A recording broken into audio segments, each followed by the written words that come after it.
गुरवे गौरचन्द्राय राधिकायै तदालये कृष्णाय कृष्णभक्ताय तद्भक्ताय नमो नमः। वन्दे अहं श्रीगुरो श्रीयुतपदकमलं श्रीगुरून् वैष्णवांश्च श्रीरूपं साग्रजातं सहगण रघुनाथान्वितं तं सजीवं साद्वैतं सावधूतं परिजनसहितं कृष्णचैतन्यदेवं श्रीराधा कृष्णपादान् सहगण ललिता श्रीविशाखान्वितांश्च।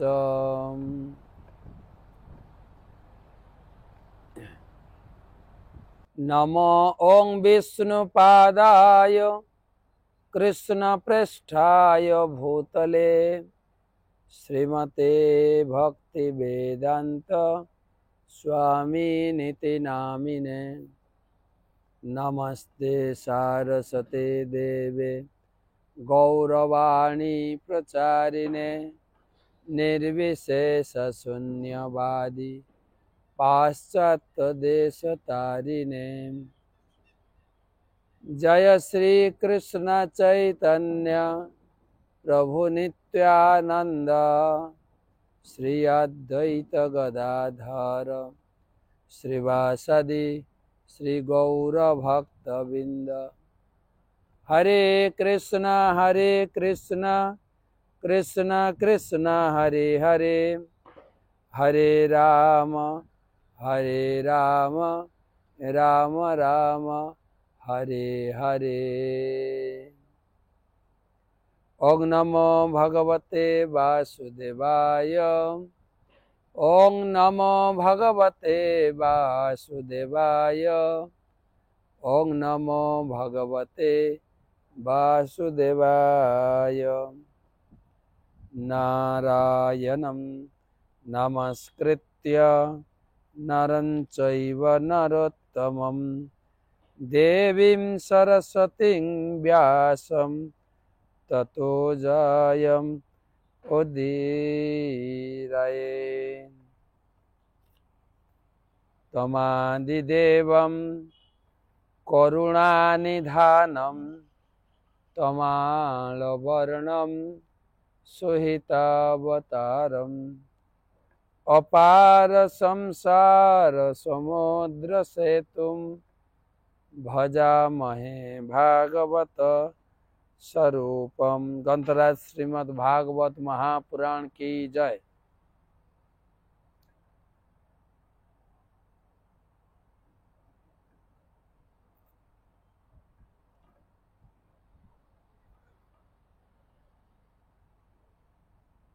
पंचम स्कंध अष्टादश अध्याय सप्तत्रिंशतितम श्लोक।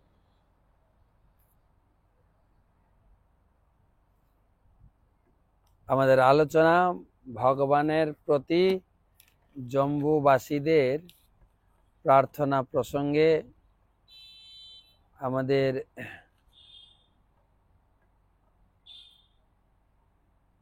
হিরণ্ময় বর্ষ কূর্ম অবতার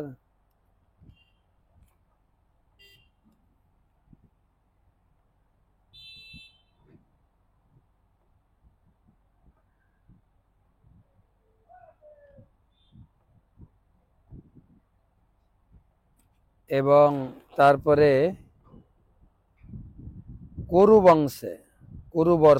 কুরুবর্ষে বরাহ অবতারের কথা আলোচনা চলছে। বরাহ অবতার ভগবানের অবতার বরাহ। তো সর্বপ্রথম গুরুপাদ পদ্মে প্রণাম নিবেদন করে তার আশীর্বাদ প্রার্থনা করি। নমো ওং বিষ্ণুপাদায় কৃষ্ণপ্রেষ্ঠায় ভূতলে শ্রীমতে জয়পতাকা স্বামী নীতি নামিনে। নমো আচার্য পাদায় নিতাই কৃপা প্রদায়িনে গৌর কথা ধামদায় নগর। তারিণে তো সমস্ত ভাগবত পিপাসু সত্রীমণ্ডলী,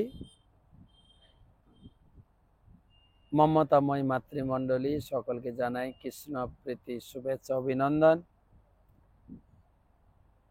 আজকে আমাদের 1125তম ভাগবত রসমাধুরী সেমিনারের আর এই অষ্টাদশ অধ্যায় অন্তিম ক্লাস, 3খানা শ্লোক আছে। সেই সঙ্গে আমাদের চলছে ভাদ্র পূর্ণিমা মহোৎসব, গতকালকে থেকেই শুরু হয়েছে, গুরুমা আজ উদ্বোধন করেছেন।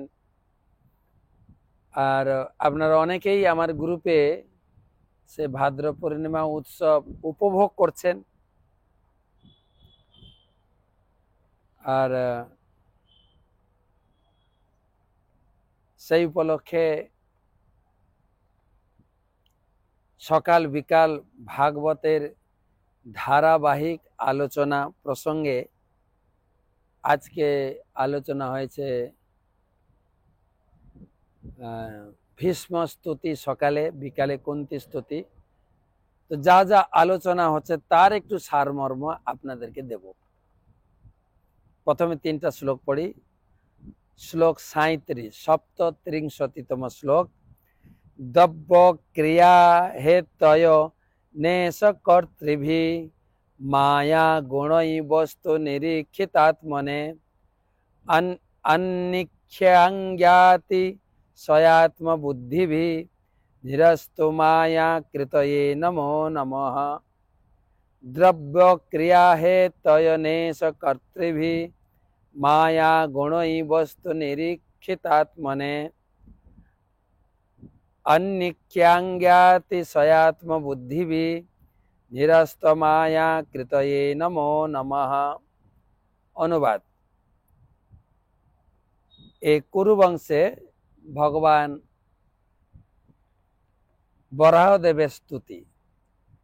অনুবাদ: শব্দ, স্পর্শ, রূপ, রস ও গন্ধ এই সমস্ত ইন্দ্রিয় সুখের বিষয়, ইন্দ্রিয়ের কার্যকলাপ, ইন্দ্রিয়ের অধিষ্ঠাত্রী দেবতা, শরীর, কাল ও অহংকার এসবই আপনার মায়া শক্তির দ্বারা সৃষ্ট। অষ্টাঙ্গ যোগের অনুশীলন দ্বারা যাদের বুদ্ধি বৃত্তি স্থির হয়েছে তারা দেখতে পান যে এই সমস্ত তত্ত্ব আপনার মায়া শক্তির পরিণাম। যারা সবকিছুর পটভূমিতে আপনার চিন্ময় পরমাত্মা রূপ দর্শন করেন, তাই আপনাকে বারবার সশ্রদ্ধ প্রণতি নিবেদন করি।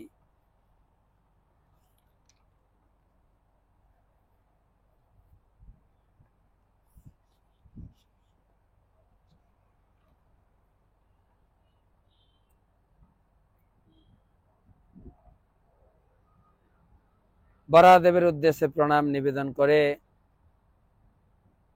কুরুবর্ষবাসীরা বলছেন, ভগবান সবকিছুর নিয়ন্তা। 5 ইন্দ্রিয়,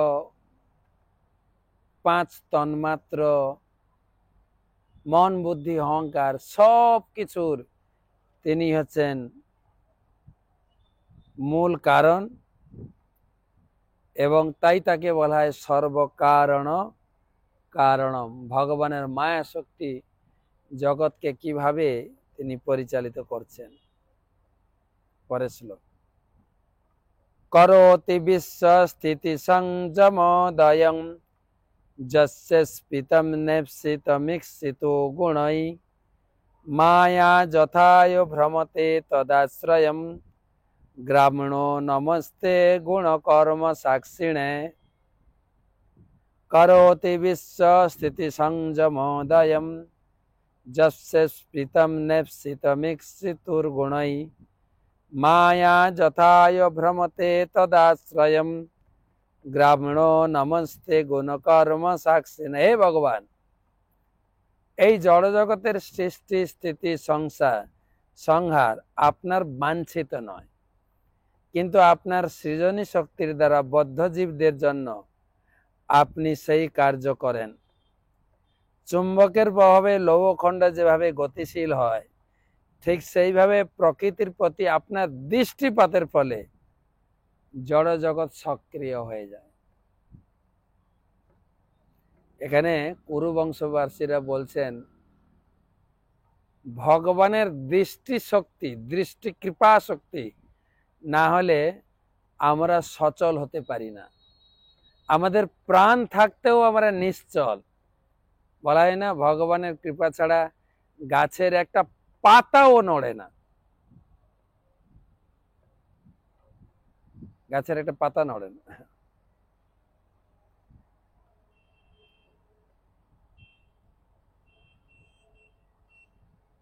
তো সেই জন্য বলছেন, আপনি না জাগ্রত হলে, জীবের প্রতি আপনার করুণা দৃষ্টি না পড়লে, জীবের প্রতি আপনার করুণা দৃষ্টি না পড়লে জীব নিষ্ক্রিয়, গাছপালা পশু পাখি। আর এটা তো সত্যি, আমাদের এত সুন্দর শরীর, ছেলে শরীর, মেয়ে শরীর, সুন্দর অসুন্দর যা কিছু রয়েছে জগতে, যখনই ভগবান এবং ভগবানের অংশ আত্মা তার ভিতরে প্রকাশিত হবে, তখনই আমরা কথা বলতে পারবো, চলতে পারবো এবং ভাবের আদান প্রদান করতে পারি। কেবল ভগবান এবং ভগবানের অংশ আমার শরীরে আছে। তাই এখানে বলছেন, আপনার দৃষ্টিপাত ছাড়া, যেরকম ভগবানের দুই চক্ষু, সূর্য এবং চন্দ্র, আমাদের চোখ আছে, কিন্তু রাত্রির অন্ধকারে আপনি কি দেখবেন? চোখ থাকতেও তবুও তো পশুর চোখ জ্বলে, অন্ধকারে দেখতে পায়, যেটা শেয়াল বা পেঁচা, তারা রাত্রেবেলা ভালো দেখতে পায়। আমরা দিনের বেলা যেরকম দেখতে পাই, তারা রাত্রেবেলা দেখতে পায়। আবার দিনের বেলা তাদের চোখ থাকলেও অন্ধ। কিরকম ভগবানের সৃষ্টি! হ্যাঁ,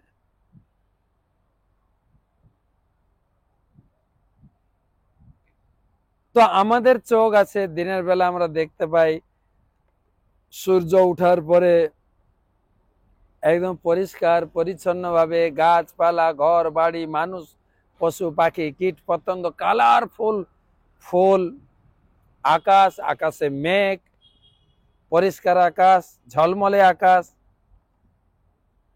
তখনই দেখতে পাই যখন সূর্য উঠে। সূর্য যতক্ষণ না উঠছে, চোখ থাকতেও আমরা অন্ধ। তাই সূর্য উঠার প্রাগ মুহূর্তে তার যে আলোর রশ্মি চলে আসে, ধীরে ধীরে চোখের দৃষ্টি শক্তি ফিরে পায়। অর্থাৎ সদা সর্বদা আমরা ভগবানের উপরে নির্ভরশীল। চৈতন্য চরিতামৃতে বলা আছে, যদ্যপি সাংখ্য মানে প্রধান কারণ, জড় হইতে কবু নহে জগৎ সৃজন, নিজ সৃষ্টি শক্তি প্রভু সঞ্চারে প্রধানে, ঈশ্বরের শক্তি তবে হয়তো নির্বাণ। এই জড় জগতে ভগবানের ইচ্ছা শক্তি বা ভগবানের দৃষ্টি শক্তি ছাড়া সম্ভব নয়। আরো কিছু শ্লোক চৈতন্য চরিতামৃত। জগৎ কারণ নহে প্রকৃতি জড় রূপা, শক্তি সঞ্চারিয়া তারে কৃষ্ণ করে কৃপা। কৃষ্ণ শক্তি প্রকৃতি হয় গৌণ কারণ, অগ্নি শক্তি লৌহ জৈছে করে জারণ। অতএব কৃষ্ণ মূল জগৎ কারণ, প্রকৃতি কারণ জৈছে অজা গলস্তন। অজা গলস্তন মানে, অজা মানে ছাগল। ছাগলের গলায় এরকম একটা উঁচু, দেখেন দু পায়ের, সামনের দু পায়ের মাঝখানে উঁচু থাকে। কখনো কখনো বক বা কোনো দুর্বুদ্ধি প্রাণী ওটাই ছাগলের দুধ মনে করে ওখানে ঠক্কর মারে। ওটা তো দুধ না, তো অজা গলস্তন।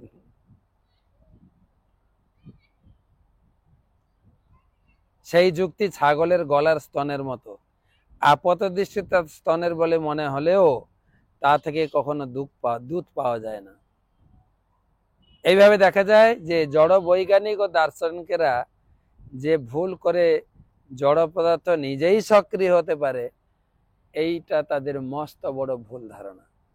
লাস্ট শ্লোক, কুরুবংশবাসীদের প্রার্থনা বরাহদেবের প্রতি।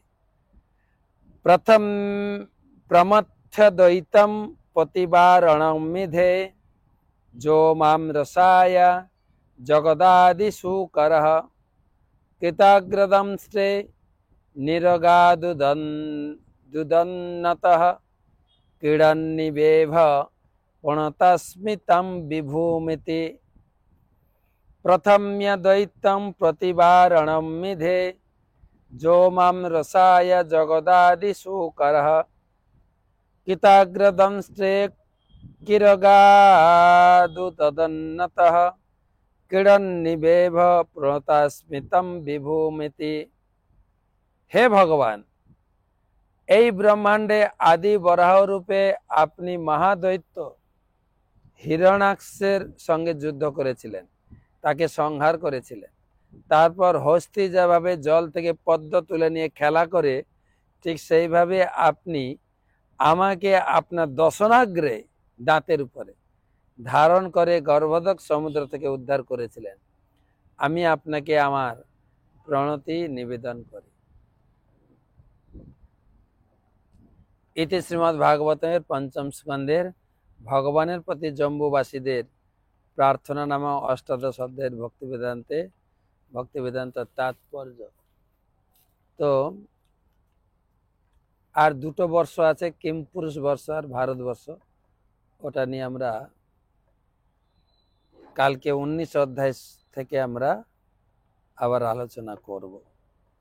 তো এখন এই প্রথম স্কন্ধের উপরে পরম পূজ্য শ্রী শ্রীমৎ ভক্তি প্রচার পরিব্রাজক স্বামী মহারাজ যা আলোচনা করলেন, তার একটা সংক্ষিপ্ত সার আপনাদের বলবো। এখানে মায়াপুরে কি ভাগবত পাঠ হচ্ছে এবং সমস্ত বরিষ্ঠ ভাগবতের অনুভবকারী ব্যক্তিত্ব দ্বারা আলোচনা। প্রথম স্কন্ধে নবম অধ্যায় তিনি আলোচনা করলেন ভীষ্মদেবের প্রয়াণ, ভীষ্মদেব কিভাবে তিনি দেহ রাখলেন। তো সামনে 8খানা অধ্যায় আলোচনাটা এরকম হয়েছে। প্রথম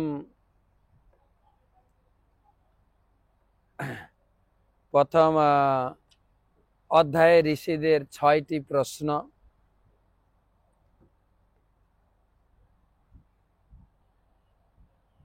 ছয়খানা প্রশ্ন। জীবের মঙ্গল কিসে হবে, মঙ্গল প্রাপ্তির উপায় কি, ভগবান কৃষ্ণ এই জগতে কেন জন্মগ্রহণ করলেন, তিনি কি কি লীলা করলেন এবং তার অবতারের বিভিন্ন লীলা, এবং ভগবান এই জগৎ থেকে চলে যাওয়ার পরে ধর্ম কার আশ্রয় রয়েছে। দ্বিতীয় অধ্যায়ে 2খানা প্রশ্নের উত্তর দিচ্ছেন জীবের মঙ্গল হবে সেটা অহেতুকি অপ্রতিহতা ভক্তি দিয়ে ভগবানের সেবা করা। ঠিক আছে, তো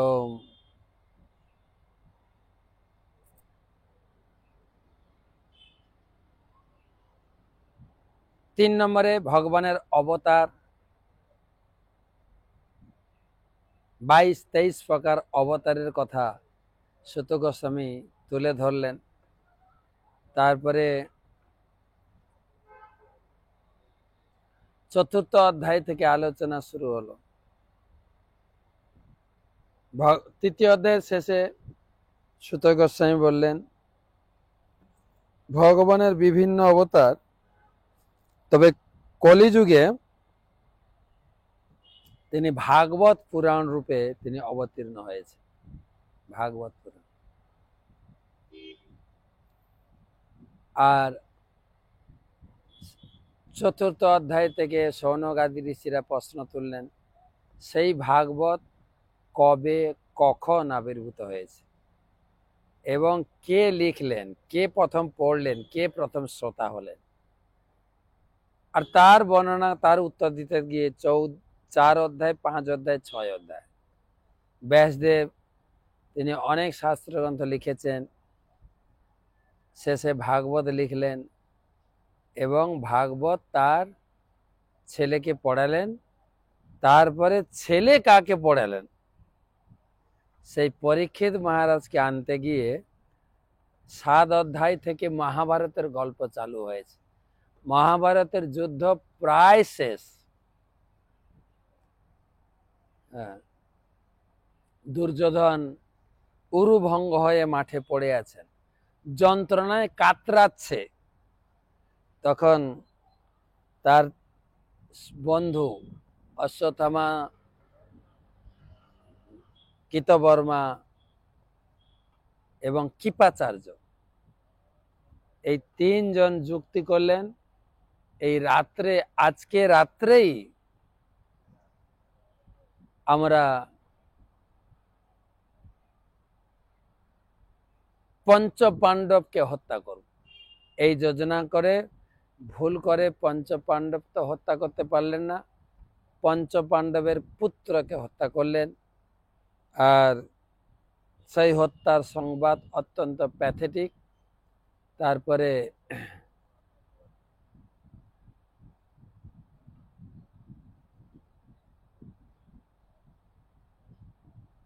উত্তরা দেবী, 8ম অধ্যায়ে কুন্তী শিক্ষা, কুন্তী শিক্ষা বর্ণনাটা আমি এখন করছি না, কালকে হয়তো করব। এখন সকালকার পাঠটা একটু হালকা করে বলে দিই। তো ভগবান হস্তিনাপুর থেকে বিদায় নিয়ে চলে যাবেন, তখন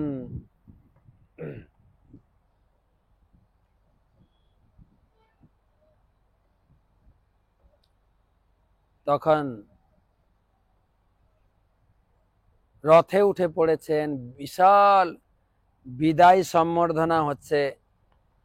তখন উত্তরা, গর্ভবতী উত্তরা দৌড়াতে দৌড়াতে ভগবানের চরণে পড়লেন। ভগবান বুঝতে পারলেন অশ্বত্থামা ব্রহ্মাস্ত্র ছেড়েছে উত্তরার গর্ভ ধ্বংস করার জন্য, গর্ভ নাশ করার জন্য, গর্ভের সন্তানকে হত্যা করার জন্য। ভগবান তিনি সূক্ষ্ম রূপে তার গর্ভে প্রবেশ করে পরীক্ষিতকে রক্ষা করলেন।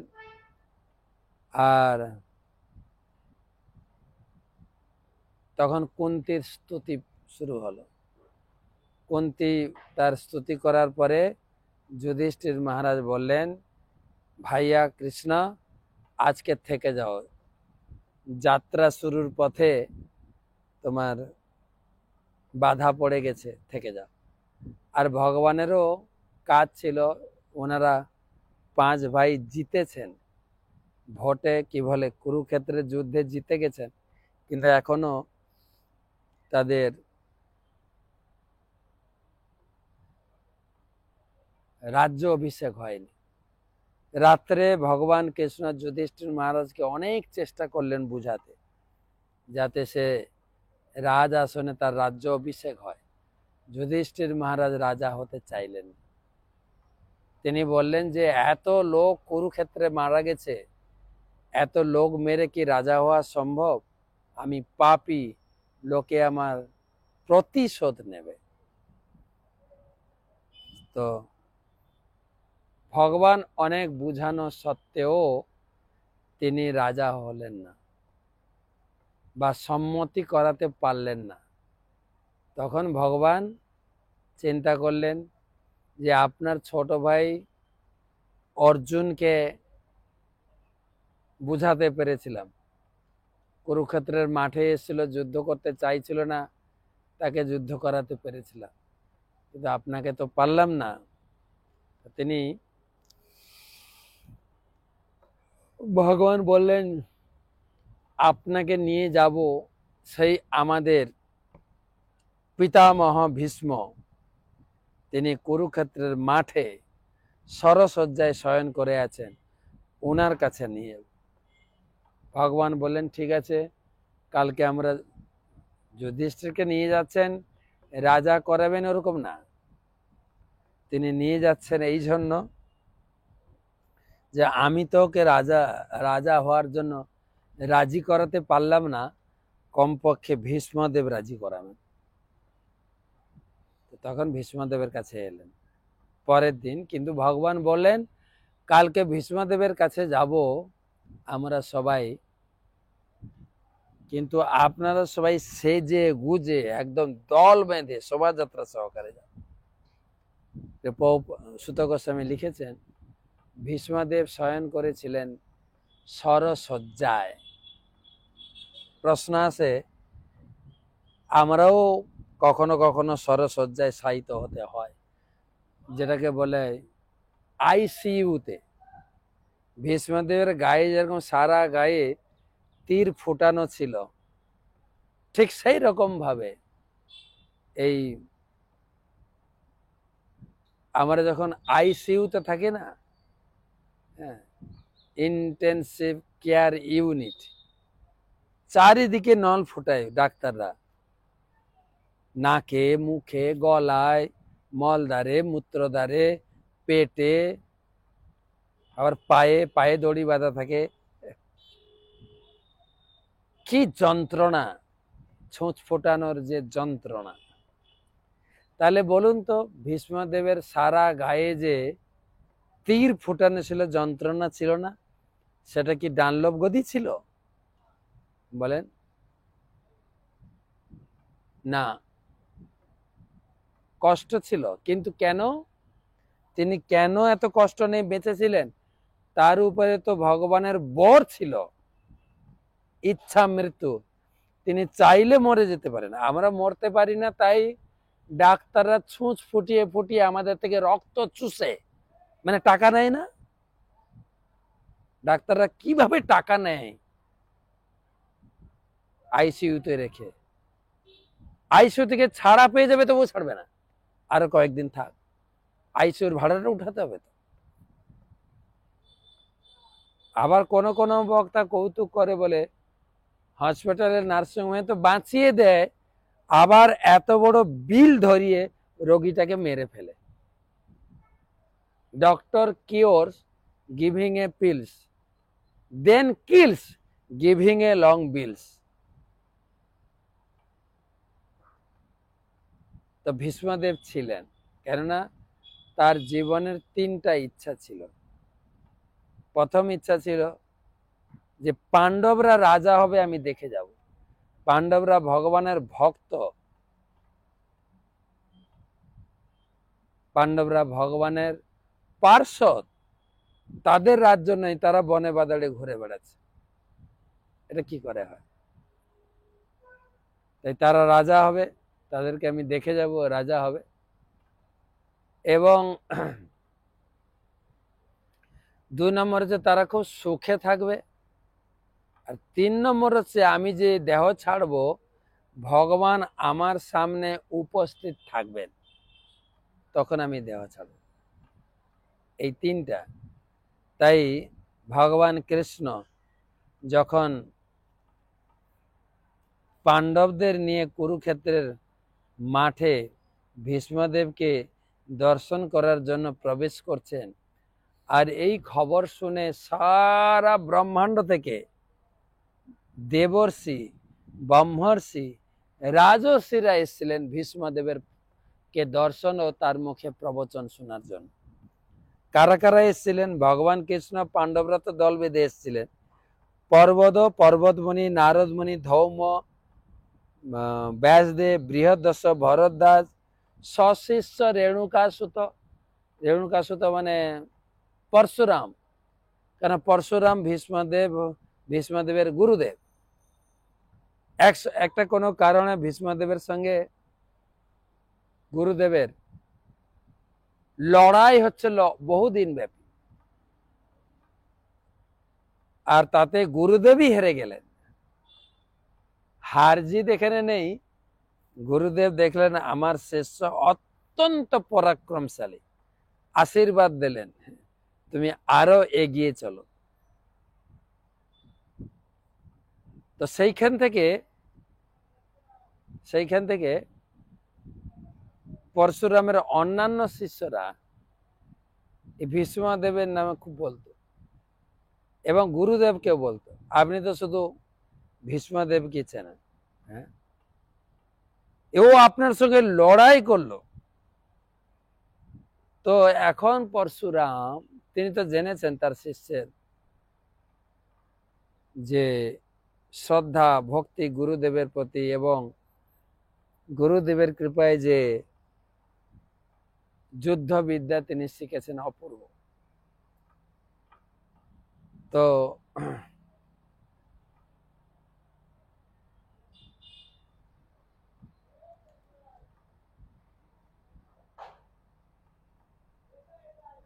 তাদেরকে দেখানোর জন্য যে আমার শিষ্যর প্রতাপ, শিষ্যের জ্ঞান গর্ভ বক্তৃতা চলো শুনবো, তাই পরশুরাম তার শিষ্য সমেত আসছেন শিষ্যের লেকচার শোনার জন্য। বশিষ্ঠ, ইন্দ্রপ্রমত, ত্রিত, গৃতসমত, অসিত, কক্ষিবান, গৌতম, অত্রি, কৌশিক, সব বড় বড় ঋষি এসছেন। সবাই এসছেন ভগবানকে ভীষ্মদেব মনে মনে স্বাগত জানিয়েছে। তিনি সরসজ্জায় পুরো মাথা, পুরো শরীর তীর ফুটানো আছে এবং ভগবানের প্রতি তার প্রেম চোখ দিয়ে জল গড়াতে শুরু করলো, এদিক দিয়ে না এদিক দিয়ে।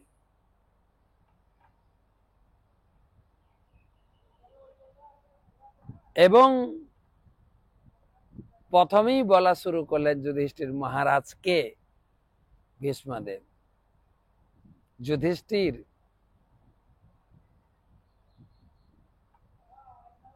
জগৎ এখন অনাথ, রাজা নেই, তুমি রাজ্য দায়িত্ব নিয়ে রাজা হয়ে জগৎ সাও।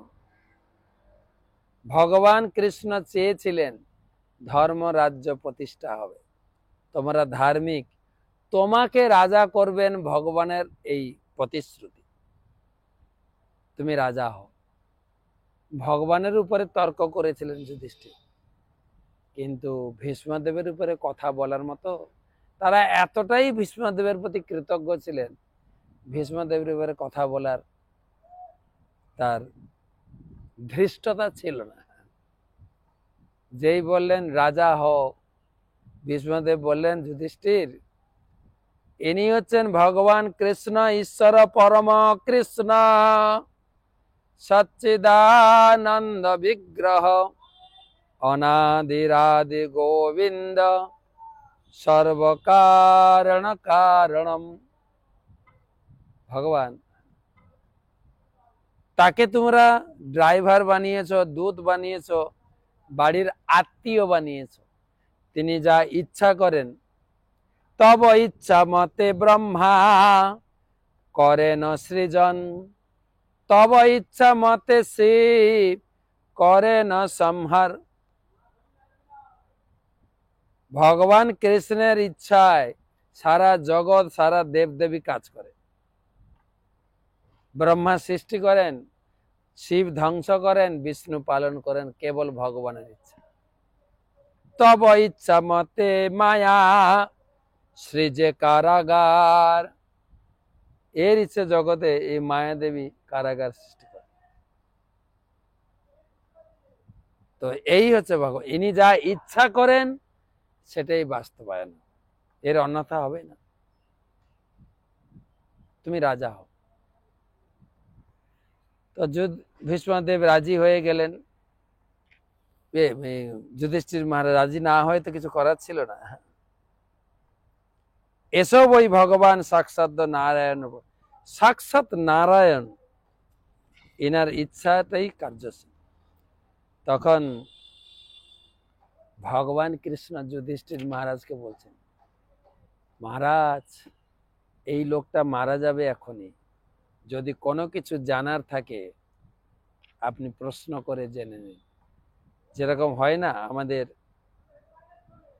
বাড়িতে যদি বাবা মারা যান, ছেলে বৌমেরা জিজ্ঞেস করে, বাবা কোথায় কত টাকা আছে বলে যাও, তুমি তো চলে যাচ্ছ, টাকাগুলো তো নষ্ট হয়ে যাবে, কোথায় কত আছে বলে যাও।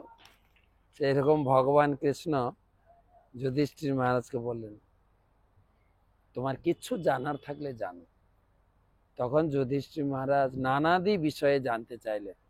দান ধর্মান রাজ ধর্মান মোক্ষ ধর্মান বিভাগস স্ত্রী ধর্মান ভগবত ধর্মান সমাজ সভ্যাস জগত। রাজধর্ম, দান ধর্ম, মোক্ষ ধর্ম, স্ত্রীলোকেদের ধর্ম, ভক্তদের কর্তব্য কর্ম বিস্তার ভাবে জানতে শুরু করলেন। আর ভীষ্মদেব শুয়ে শুয়ে লেকচার দিলেন, যার লেকচার স্বয়ং ভগবান সহ পঞ্চপাণ্ডব, নিজের গুরুদেব ব্যাসদেব, নারদ মুনি, ত্রিত, গৌতম, কশ্যপ, ভরদ্বাজ বড় বড় ঋষি শুনছিলেন। তিনি সরসজ্জায় শুয়ে লেকচার দিচ্ছিলেন আর মন্ত্রমুগ্ধ হয়ে সবাই শুনছিলেন। হঠাৎ তিনি অপেক্ষা করেছিলেন উত্তরায়ণের জন্য। উত্তরায়ণ এসছে জেনে তিনি লেকচার দেওয়া বন্ধ করে ঘুরে গেলেন, যুধিষ্ঠির থেকে ঘুরে গেলেন ভগবান শ্রীকৃষ্ণের প্রতি। আর ভগবানের শ্রীকৃষ্ণের দিকে তাকিয়ে তিনি ভগবানের স্তুতি করতে করতে করতে করতে ভগবানকে দেখতে দেখতে ভগবত ধাম চলে গেলেন। কি স্তুতি করলেন? শ্রী ভীষ্ম উবাচ ইতি মতিরূপকল্পিতা বিতৃষ্ণা ভগবতী শাশ্বত পুঙ্গবে বিভূম্নি সসুখমুপগতে কহিরি কচিদ বিরহতুম প্রকৃতিমুপেয়সি যদ প্রভাব। আমার জীবনের অন্তিম সময়ে আমার মতি আপনার চরণে স্থির করলাম, আপনার চরণে অর্পণ করলাম। কার চরণে?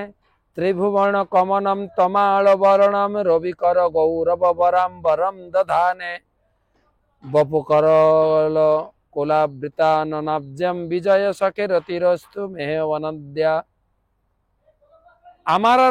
আমার মতিরূপী কন্যাকে আপনাকে বিয়ে দিলাম, কেন আপনি হচ্ছেন ত্রিভুবন কমনম তমাল বন। সারা ত্রিভুবনের মতো আপনার মতো সুন্দর ব্যক্তি আর কেউ নেই। শুয়ে শুয়ে ভীষ্মদেব স্তুতি করছেন কেবল ভগবানের। জ্যোতি তুরগ রজ বিধুম্র বিশ্বক কচললিত সমাবার্য কিলন্তস্যে মম নিশীত সরৈ বিবিদ্যমান তচি বিলসৎ কবচতস্তু কৃষ্ণ আত্মা। আমি দেখেছি আপনাকে কুরুক্ষেত্রের মাঠে, যখন আপনি অর্জুনের রথ চালিয়ে চালিয়ে আমার সামনে আসতেন, আপনার মুখমণ্ডল ফেসিয়াল করা, এত সুন্দর। আর যুদ্ধক্ষেত্রে সেই পরিশ্রমের ঘর্মবিন্দু, তার উপরে ঘোড়ার খুরের ধুলি যেন পাউডার দিয়ে মুখ একদম ফেসিয়াল করা আছে, তার উপরে আলুলায়িত কেশম। আপনাকে দেখেছি, এত সুন্দর রূপ। এবং শুধু তাই না, সপদি সখী বচ নিশম্য মধ্যে নিজ পরয় বলয় রথম নিবেশ্য স্থিতবতী পর সৈনিকা আয়ুরক্ষণা হিতবতী পার্থ সখে রতির্মাস্তু। অর্জুনের আদেশ পালনার্থে তার সখা ভগবান শ্রীকৃষ্ণ কুরুক্ষেত্রের রণাঙ্গনে, তিনি অর্জুন যুদ্ধ করবেন না, অর্জুনকে কেন্দ্র করে সারা জগৎকে তিনি কুরুক্ষেত্রের মাঠে তিনি যুদ্ধবিদ্যা দান করে, কুরুক্ষেত্রের গীতার জ্ঞান দান করেছিলেন। ব্যবহিত পিত্না মুখম নিরীক্ষ্য সজন বধাদিদ বিমুষ দোষ বুদ্ধ্যা কুমতি দরহাত্ম বিদ্যাজ চরণরতি পরমস্ব তস্মেহস্তু। আর এই গীতার জ্ঞান দিয়ে তিনি অর্জুনের মোহ দূর করেছিলেন। শনিগমমবহায় মৎ প্রতিজ্ঞা মৃতমধিকর্তু প্রপ্লুত রথস্থ ধৃত রথ চরণ অভ্যতাচলত গুণ হরিরিব হন্তমিভম গতরত্রিয়। এবং যখন আমার সঙ্গে অর্জুনের যুদ্ধ হচ্ছিল, আমি এত বীর বিক্রমে যুদ্ধ করেছিলাম, আমাকে বধ করার জন্য রথের চাকা তুলে নিয়ে আমার প্রতি ছুটে এসেছিলেন, তখন তার উত্তরই উড়ে যাচ্ছিল। শীত বিশিক হত বিশীর্ণ দংশ ক্ষতজ পরিপ্লুতম আততায়ী নমে প্রসবম বিচরা মদবধার্থ সভব তুমি ভগবান গতির মুকুন্দ। সেই ভগবান বিজয় রথ, তার চরণে যেন আমার মতি হয়। বিজয় রথ কুটুম্ব আত্মতত্রে ধৃত হয় রশ্মি তৎশ্রিয়ে খনি হে ভগবতী রতিরস্তুমে বিমূর্ষা জমিহ নিরিক হতাগতা স্বরূপম। এবং সেই স্বরূপ, সেই যে সারথি, পার্থ যে সারথি, সেই পার্থ সারথির চরণে আমার মতি যুক্ত হোক। ললিত গতিবিলাস বগ্লহাস প্রণয় নিরীক্ষণ কল্পিত রূঢ়মানা কৃতমনুকৃতবত্য উন্মদন্ধ্যা প্রকৃতি গমন কিলযস্য গোপদবধ্য। সেই আবার তিনি রাত্রে ব্রজগোপিকাদের সঙ্গে যে রাসলীলা করেছিলেন, সেই ব্রজবধূ ভগবানের চরণে আমি প্রণাম জানাই। মুনিগণ নির্পবজ সংকুলতে অন্ত সদসি যুধিষ্ঠির রাজসূয়েশাম অহরণমুপেদ ঈক্ষণীয় মমি দিশির গোচর এবরামি আত্মা। সেই মুনি ঋষিদের দ্বারা পূজিত ভগবান শ্রীকৃষ্ণের চরণে আমি প্রণতি জানাই। লাস্ট শ্লোক। তমিব মহ অজম শরীর ভাজম হৃদি হরিধৃষ্টাত্ম কল্পিতানাম প্রতিদৃশমিব নৈকধার্কমেকম সমাধিগতস্মি বিধূত ভেতমোহ। আমি সম্পূর্ণরূপে সেই পার্থ সারথী স্বরূপের গতি লাভ করার জন্য তার ধ্যানে মগ্ন হলাম। এই বলতে বলতে ভগবান সামনে ভীষ্মদেব দেহত্যাগ করে ভগবত ধামে চলে গেলেন। তো এই ভীষ্মদেবের অপূর্ব কথা আমাদের পরম পূজ্য ভক্তি প্রচার পরিব্রাজক স্বামী মহারাজ তিনি বর্ণনা করছিলেন। তো আজ থেকে ভাগবত পাঠ শুরু হলো, এবং আজ থেকে আমি যারা যারা ভাগবত দান করছেন বা কিনছেন বা প্রচার করছেন, তাদের লিস্ট আমি একটু ঘোষণা করব। আর আপনার নাম যদি আমি না পড়ে থাকি, আপনি ভাগবত নিয়েছেন বা ভাগবত প্রচার করে দিয়েছেন বা ভাগবত গুরু মহারাজকে দান করেছেন, তো আপনি নাম পাঠাবেন, আপনার নামটাও ঘোষণা হবে। সেই সঙ্গে 7 তারিখ ভাগবত মহাআরতিতে আপনার নাম ও গোত্র পড়ে আপনার জন্য বিশেষ প্রার্থনা নিবেদন করা হবে। আপনার নাম ও গোত্র পাঠাবেন যদি আপনি এই ভাদ্র পূর্ণিমাতে ভাগবত দান করে থাকেন, ভাগবত কিনে থাকেন, ভাগবত প্রচার করে থাকেন। রামানন্দ কৃষ্ণ চৈতন্য দাস 5খানা ভাগবতম গুরু মহারাজকে দান করেছেন। ইন্দ্র কৃষ্ণ দাস দুবাই থেকে 1খানা ভাগবতম সেট, কলহংস ললিতা দেবী দাসী মুম্বাই থেকে 1 সেট ভাগবতম দান করেছেন গুরু মহারাজকে। তারপরে প্রীতিময়ী বিশাখা দেবী দাসী মায়াপুর থেকে 1 সেট ভাগবতম গুরু মহারাজকে দান করেছেন। পূর্ণিমা দত্ত 1 সেট ভাগবতম নদিয়া থেকে, অরিন্দম রায় 1 সেট ভাগবতম হাওড়া থেকে, রাসমণি ললিতা দেবী দাসী হাওড়া থেকে 3 সেট ভাগবতম গুরু মহারাজকে দান করেছে।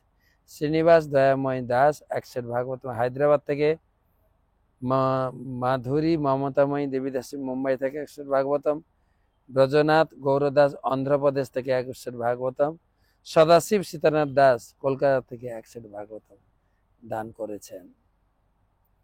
তো সবাইকে ধন্যবাদ, কৃতজ্ঞতা জানাই।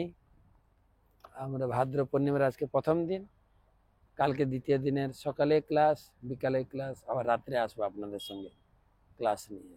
তো এই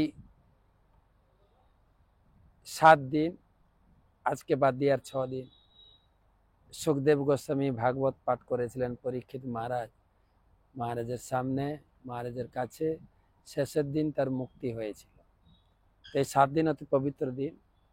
আপনি এক সেট ভাগবত দান করুন বা প্রচার করুন বা আপনার আত্মীয় স্বজনকে দান করুন, ভাগবতের কৃপা লাভ করুন। তো আমার হোয়াটসঅ্যাপ নাম্বারে যোগাযোগ করবেন, +919434760402। আরেকবার +919434760402। এই নাম্বারে আপনার অর্ডার পাঠিয়ে দেবেন, ভাগবত চলে যাবে আপনার বাড়িতে। শুভরাত্রি।